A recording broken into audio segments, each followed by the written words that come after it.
अब हम लोग सीखेंगे mathematical proof of Archimedes principal. कल मैंने आप लोगों को बताया था कि आर्किमिडीज प्रिंसिपल क्या है। When a body is fully और partially immersed in liquid then it loses its weight that is equal to weight of liquid displaced by it. समझ गए?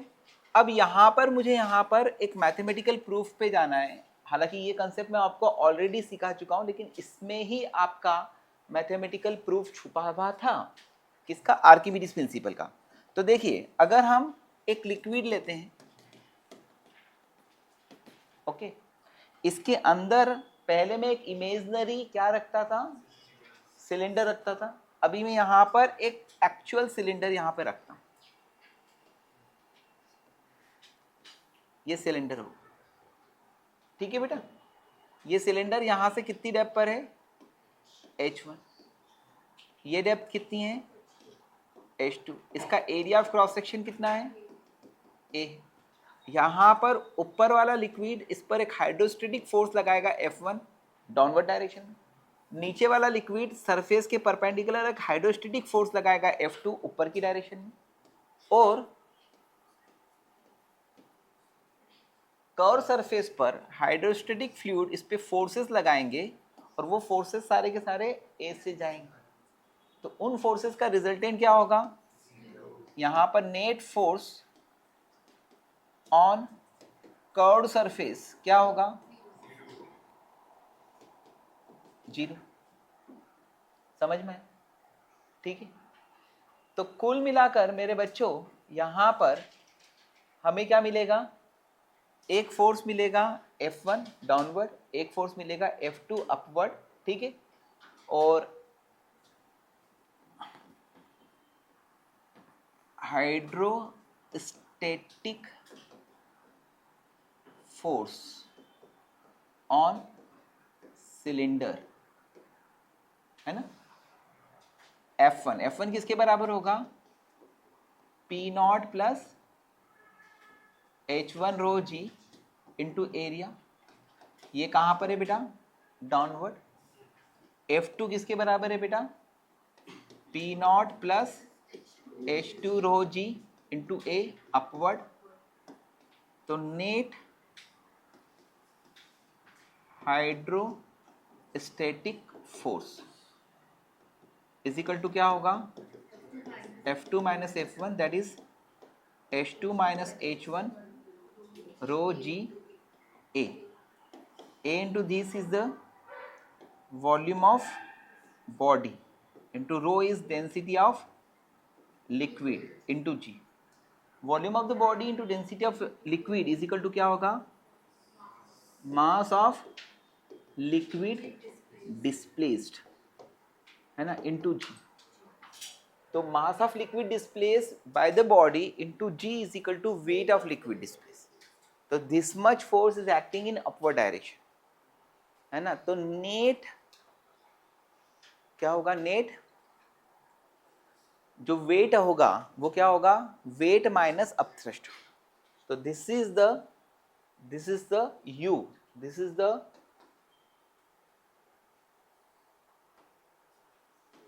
buoyant force, this is equal to upthrust, that is equal to weight of liquid displaced. Got it? तो ये था आपका proof of Archimedes principal, ठीक। इसके अलावा यहाँ पर दो कंसेप्ट जो है और समझ लीजिए। पहला कंसेप्ट कि बॉडी पर दो फोर्सेस लगते हैं, एक लगता है वेट और दूसरा लगता है अपथ्रस्ट। तो weight acts at centre of mass. Weight कहां पर एक्ट होता है? Centre of mass. और upthrust acts at centre of buoyancy। Centre of buoyancy, centre of buoyancy का मतलब क्या होता है? इट इज ज्योमेट्रिकल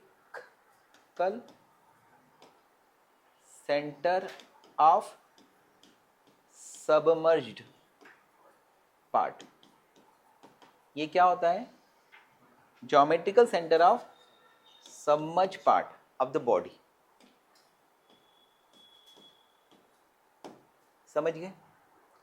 ये क्या होता है? Geometrical centre of submerge part of the body होता है। ठीक है, अब सुनिए, अगर हम, आपको मिल जाएगा समय,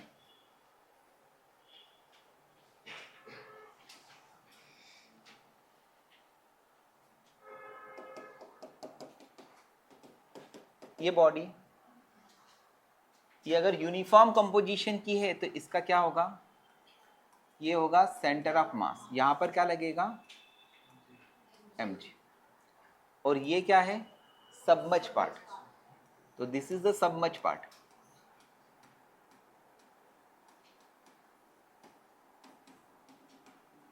इसका जो ज्योमेट्रिकल सेंटर होगा, इसका जो ज्योमेट्रिकल सेंटर होगा उसको क्या बोलेंगे? Centre of buoyancy. यहां पर क्या लगेगा?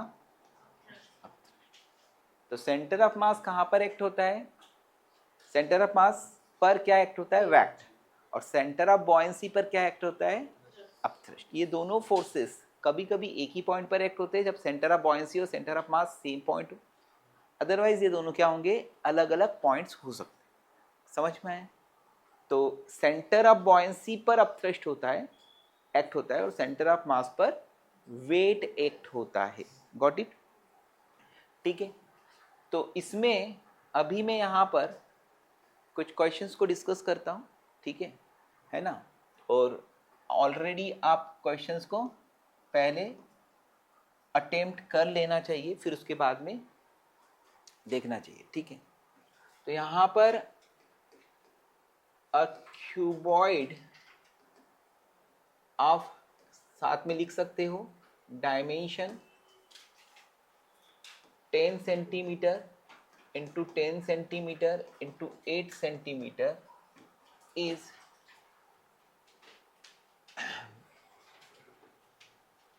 made up by iron of density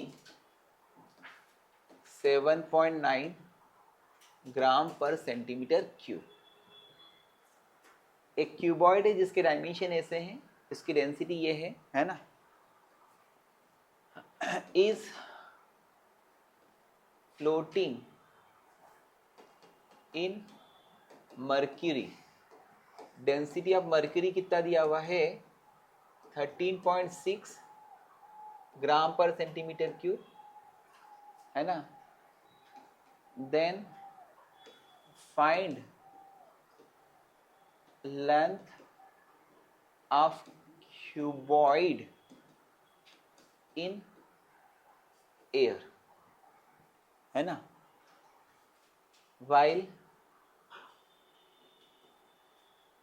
while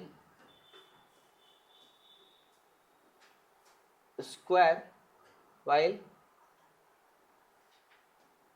8 centimeter side is vertical। 8 centimetre की साइड क्या है उसकी, क्यूबॉइड की? वो वर्टिकल है ना। तो इस क्वेश्चन को अगर हमें सॉल्व करना है तो कैसे करना पड़ेगा? सुनिए, ये हो गया मरकरी का कंटेनर, इसमें क्या रखा हुआ है?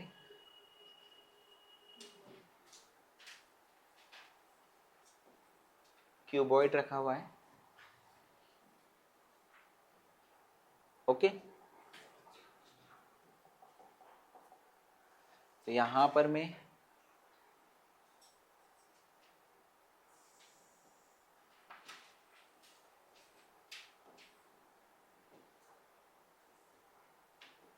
ये 10 सेंटीमीटर है, ये भी 10 सेंटीमीटर है, और ये 8 सेंटीमीटर। 3D वाला डायग्राम पूरा नहीं बनाऊंगा, आपको समझ में आ जाएगा। अब इसको हमने काय में रखा है?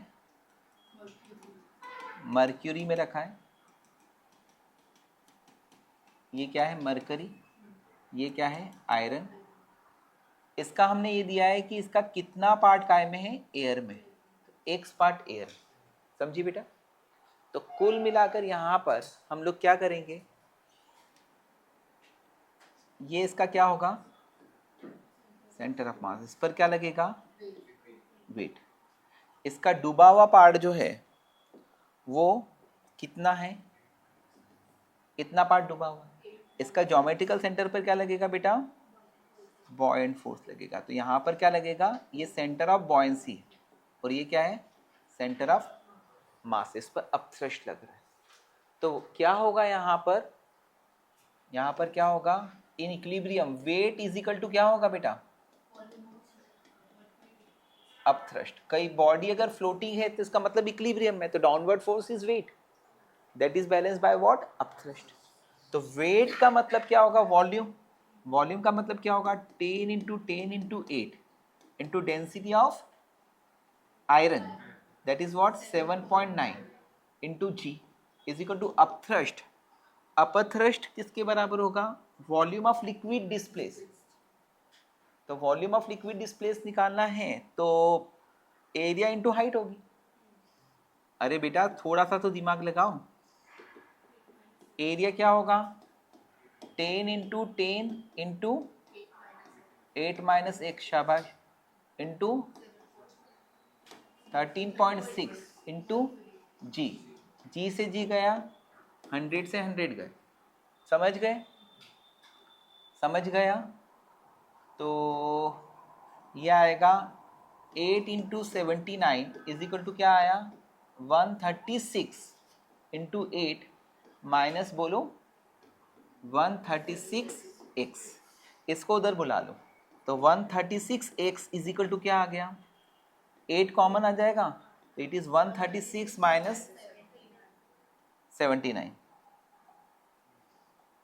माइनस 79। तो your x is what 8 into it is what 7 3 2 57, समझ गया, अपॉन 136, जाएगा तो 4, जाएगा तो 2, 4 से कर दो, 4 3 जा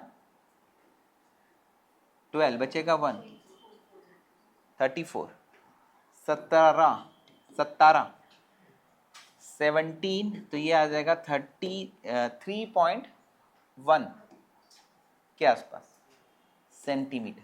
तो एयर में जो पार्ट रहेगा वो कितना रहेगा 3.1 सेंटीमीटर के आसपास, और कैलकुलेट कर सकते हो। तो ये मैंने आप लोगों को जो क्वेश्चन बताया है वैसे ही क्वेश्चन जो है ना आपको एक और दिया था कि इस पर मैं एडिशनल फोर्स लगाता हूँ, वो वाले क्वेश्चन में सॉल्व कर सकते हो वैसा, ठीक है।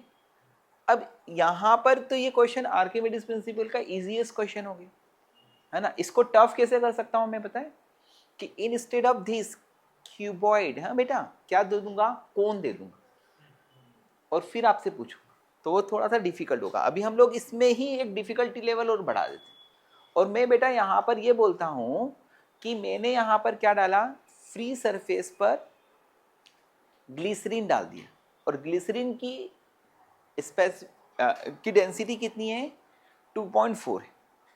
तो यहाँ पर ये मरकरी की फ्री सरफेस पर अगर मैं ग्लिसरीन डालता हूँ तो minimum height of the glycerine कितना होना चाहिए ताकि ये क्यूब जस्ट सबमर्ज हो, नहीं समझे। अभी एयर की हाइट कितनी है रे 3.1 मीटर सेंटीमीटर। तो यहां पर इन अब नेक्स्ट क्वेश्चन हम लोग क्या कर सकते हैं, in above problem if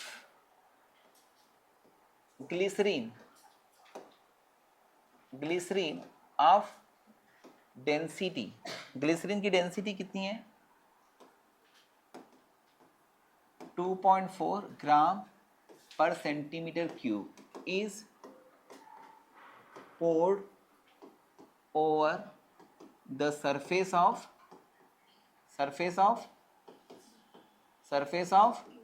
mercury, mercury की सरफेस पर डालेगी ना तू, then find minimum height of glycerine required to submerge what cuboid, cuboid को डुबाने के लिए मिनिमम हाइट ऑफ ग्लिसरीन कितना होगा। समझी बेटा? तो आप निकले इसको सॉल्व करने के लिए, और नीट वाले बच्चों के लिए तो बहुत ही नीट क्वेश्चन आता है, समझे? मैं बताता हूं क्या आता है नीट वाले क्वेश्चंस के लिए, बच्चों के लिए। सुनिए, ये था 10 सेंटीमीटर, यस और नो? ये था 8 सेंटीमीटर, यस और नो? अब इसमें नीचे कौन है? मर्क्यूरी, है ना? नीचे कौन है? मर्क्यूरी। ये मर्क्यूरी की हाइट अपन ने मान लिया इस, और उसके ऊपर कौन है? ग्लिसरीन। तो ये ग्लिसरीन, ग्लिसरीन की हाइट मैंने मान लिया h, तो इसकी हाइट क्या होगी? 8-। तू सोच, क्या सोचेगा कि अगर तू इसके फ्री सरफेस पर ग्लिसरीन डालता है तो ये ओ डूबेगा, यानी कि एज की वैल्यू जो थी 3.1 सेंटीमीटर आई थी उससे ज्यादा होगी कि कम होगी? ज्यादा होगी। शाबाश, यानी मेरा बात समझे? ये एज जो है ना आंसर, वो क्या हैगा? 3.1 से ज्यादा है ना? यही होता है, ठीक है? नहीं तो फिर तू बोलता है कि सर मैं ये नहीं कर पा रहा। तो ध्यान है ना, जब हम जो कर रहे हैं उसमें पूरे डूबे रहेंगे तो क्या होगा? दुनिया की कोई ताकत आपको रिजल्ट लाने से नहीं रोक सकती। नहीं तो लाओगे गोल अंडा, है ना? आया समझ में? और जीवन में पड़ेगा डंडा, ठीक है? जीवन भर पड़ेगा डंडा, ठीक है? तो कुल मिलाकर अलर्ट रहो। तो ये है एच, है ना? मैंने क्या कहा, नीट में तो ये क्वेश्चन आएगा कि इसके ऊपर अगर मैंने कोई सा फ्लूइड डाला तो उससे एच की वैल्यू पहले वाली एयर से ज्यादा होगी कि कम होगी? तो बढ़ जाएगी। क्यों? क्योंकि ये इस पहले क्या कर रहा था? सिर्फ मरकरी इसके वेट को होल्ड कर रहा था। अब मरकरी के साथ में कौन आ गया? ग्लिसरीन आ गया। तो मरकरी वाला पार्ट जो होल्ड करने का है ना, वो कम हो जाएगा। तो इसलिए क्या होगा? एज बढ़ जाएगा। And this is the concept in which the Archimedes principle is applied in the multiple fluid. आया समझ में? इस क्वेश्चन के कंसेप्चुअल मीनिंग बहुत है ना? मैं बताऊंगा अभी, मजा आएगा, ठीक है? आया समझ में? तो बेटा यहाँ पर क्या लगेगा? वेट। ये क्या है? Centre of mass.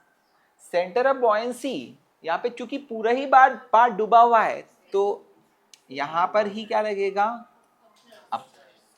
अपथ्रस्ट। तो यहां पर अगेन क्या कंसेप्ट लगेगा बेटा?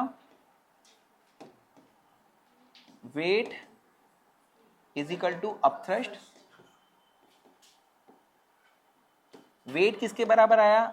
10 into 10 into 8 into 7.9 into g. Now the upthrust. Upthrust में एक बहुत लॉजिकल चीज यह है कि यार ये जो फोर्स है वो कौन लगा रहा है? ग्लिसरीन, है ना? ये जो फोर्स है वो कौन लगा रहा है? मर्क्यूरी। ये फोर्स कौन लगा रहा है? मरकरी। तो क्या यहाँ पे अपथ्रस्ट ओनली मरकरी के कारण होगा? नहीं, अपथ्रस्ट ये तो इस पर नेट फोर्स तो 0 लगा रहा है ना ग्लिसरीन, क्योंकि ग्लिसरीन जो है वो सारे फोर्सेस साइड वॉल्स पे लग रहे हैं, वो कैंसिल कर रहे हैं। बट ये जो ऊपर वाला ग्लिसरीन है ना, ये इसमें क्या कर रहा है? इम्पार्ट कर रहा है। किसको? अपने प्रेशर के कारण फोर्स को। तो इसीलिए यहां पर जो फोर्स है उसमें कंट्रीब्यूशन दोनों का है, मरकरी का और ग्लिसरीन। समझी बेटा? तो यहां पर अपथ्रस्ट जो आएगा उसमें weight of glycerine displace and weight of mercury displace, ये दोनों आएगा। अब देखिए बहुत ही इजी है, 10 इंटू 10 इंटू मरकरी वाला पार्ट कितना है रे, 8 minus H into 13.6 into G plus बोल 10 into 10 into H into 2.4 into G. इसको तू घर पे बैठ के सॉल्व करेगा तो यू विल गेट एच, आपको एच मिल जाएगा। गॉट इट, कर लीजिएगा, ठीक है। नेक्स्ट नेक्स्ट नेक्स्ट क्वेश्चन है,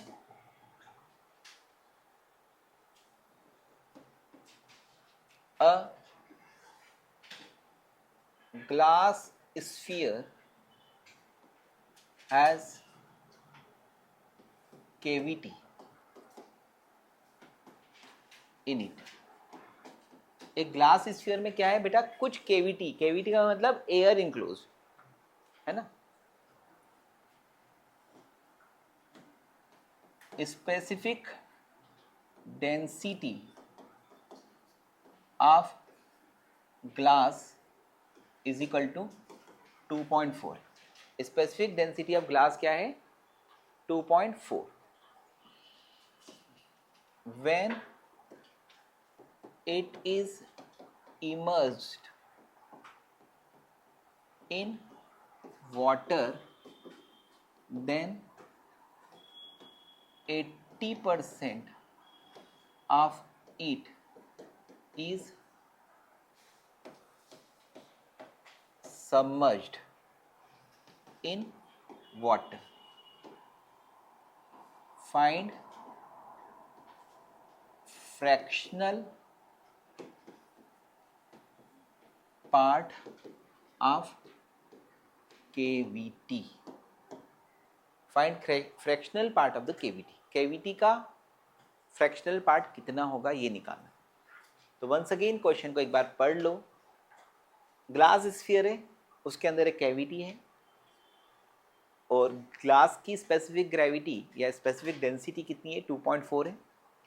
जब इसको हमने पानी में डुबाया तो इसका 80% पार्ट जो है वो पानी में डूब जाता है ना, और वो फ्लोट होती है। और हमें यहाँ पे निकालना है कि फ्रैक्शनल पार्ट ऑफ केविटी क्या है ना, fractional part of the cavity क्या है, समझ। तो बेटा ये ग्लास का स्फीयर है, इसके अंदर ये एयर आ गई और इधर क्या आ गया दोस्त, ये ग्लास है, यस और नो। इसको मैंने किसी वाटर में डुबाया, तो वाटर में डुबाया तो क्या हुआ अदिति बेटा, 80% भाग इसका डूबा हुआ है, समझ गई तू, ठीक है। तो यहाँ पर वॉल्यूम ऑफ स्फीयर, स्फीयर का वॉल्यूम है v, volume of cavity, cavity का वॉल्यूम कितना है, डेल्टा v, केविटी का वॉल्यूम है डेल्टा v। तो ग्लास का वॉल्यूम क्या होगा, v minus delta v। Volume of glass कितना होगा, v minus delta v। To determined, क्या निकालना है,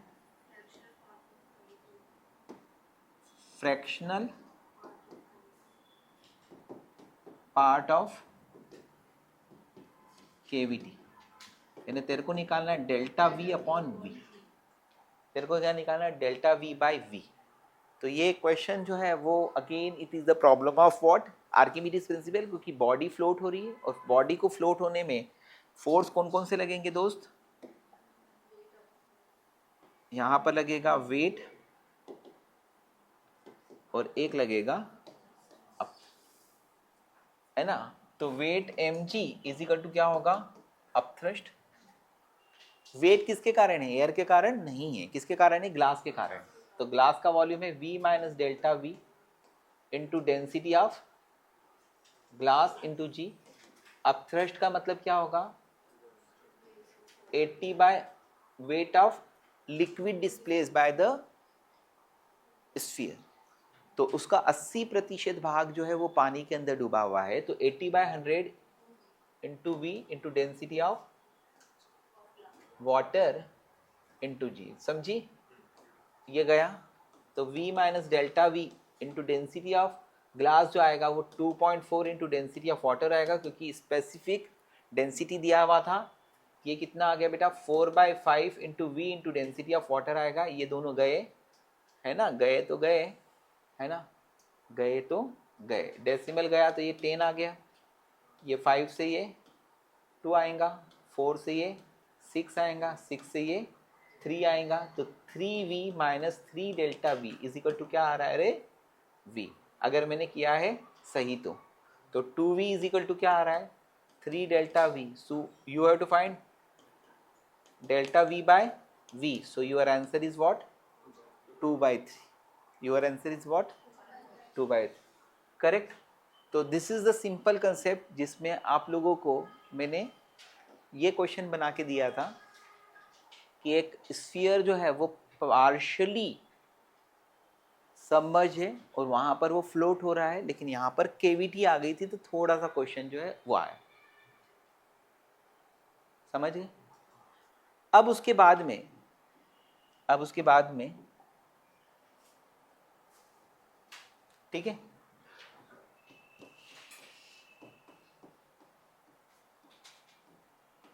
a rubber ball of density, a rubber ball of density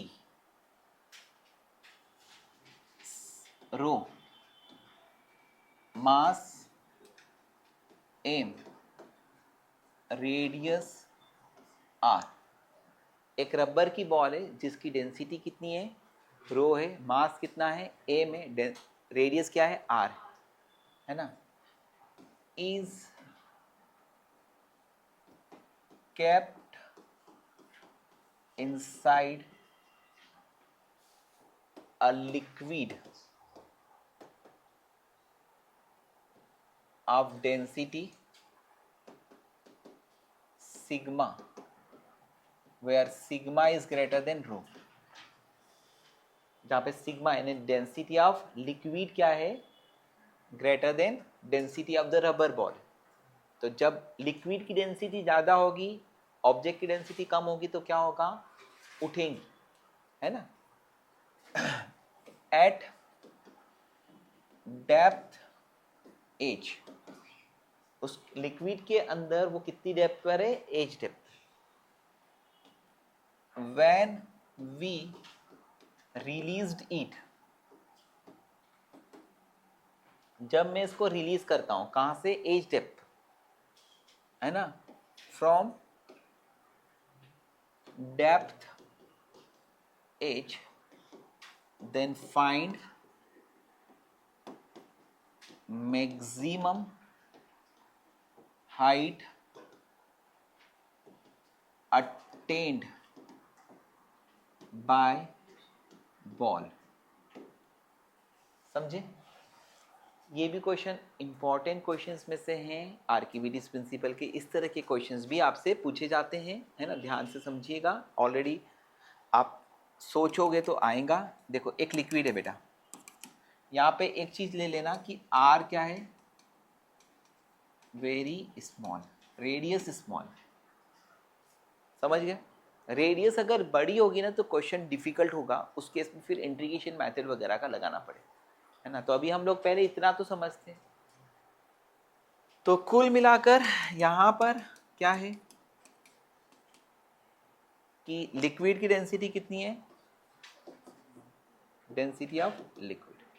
इसके अंदर कौन है बेटा, एक, इसकी रेडियस कितनी है, जो कि बहुत कम है।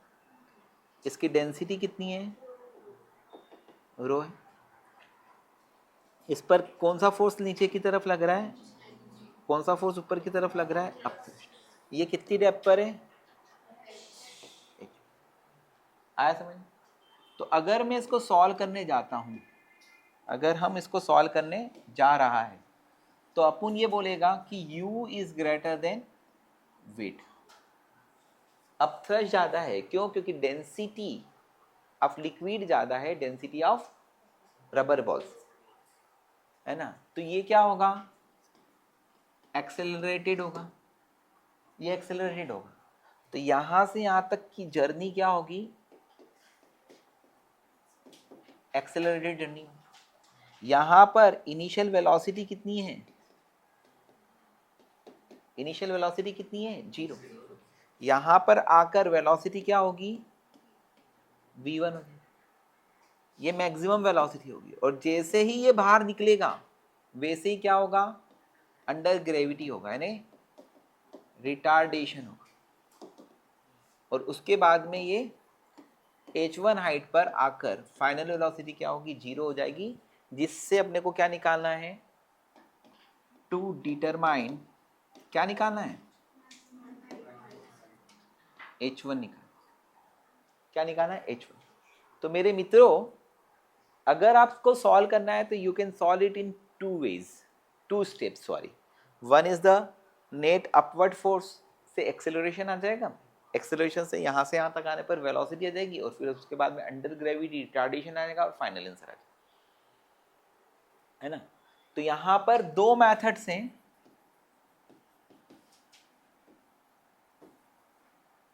ठीक है।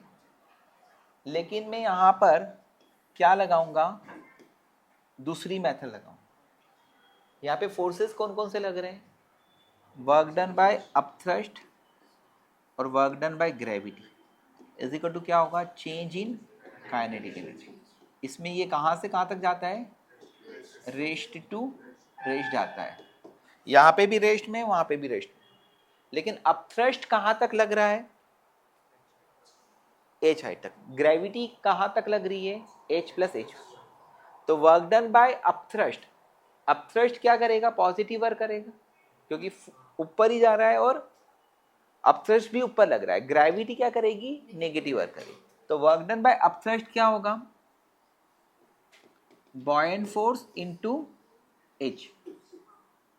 वर्क डन बाय ग्रेविटी क्या होगी, weight into h plus h1 का माइनस, इक्वल टू क्या आएगा, 0। तो ये बहुत जल्दी हो जाता है। अगर मैं वर्क एनर्जी थ्योरम लगा के करता हूँ तो जल्दी हो जाता है। अगर मैं इसको एक्सेलरेटेड और रिटार्डेड करके दो स्टेप्स लगा के सॉल्व करता हूँ तो थोड़ा सा टाइम लगता है, बट आंसर तो आपको पता ही है, आंसर तो सेम ही आना है ना बेटा। तो बॉयंट फोर्स किसके बराबर होगा, बॉयंट फोर्स होगा 4/3 pi R cube into density of liquid rho ji into H is equal to sigma है, अच्छा है आज, ठीक है। इज इक्वल टू क्या होगा, 4/3 पाई आर क्यूब रो जी इंटू एच प्लस h1।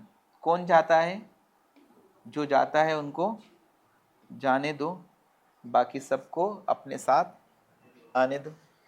तुझे कौन चाहिए, h1, h1 चाहिए ना। तो sigma minus rho into H is equal to क्या आ गया, रो h1। तो your answer h1 is equal to what, sigma by rho minus 1 into h. This is your answer, ठीक है। ये आपका आंसर, ठीक। तो यहाँ पर भी एक इजी कंसेप्ट वो है, आप दूसरा, आप लोगों ने एक्सेलरेटेड मोशन सॉल्व करे हुए हैं तो उसमें आप दूसरा वाला जो मैथड जो है मैंने पहला बताया था, एक्सेलरेटेड जर्नी रिटार्डेड जर्नी, उससे भी h1 निकाल सकते हो, आप करके देखिए।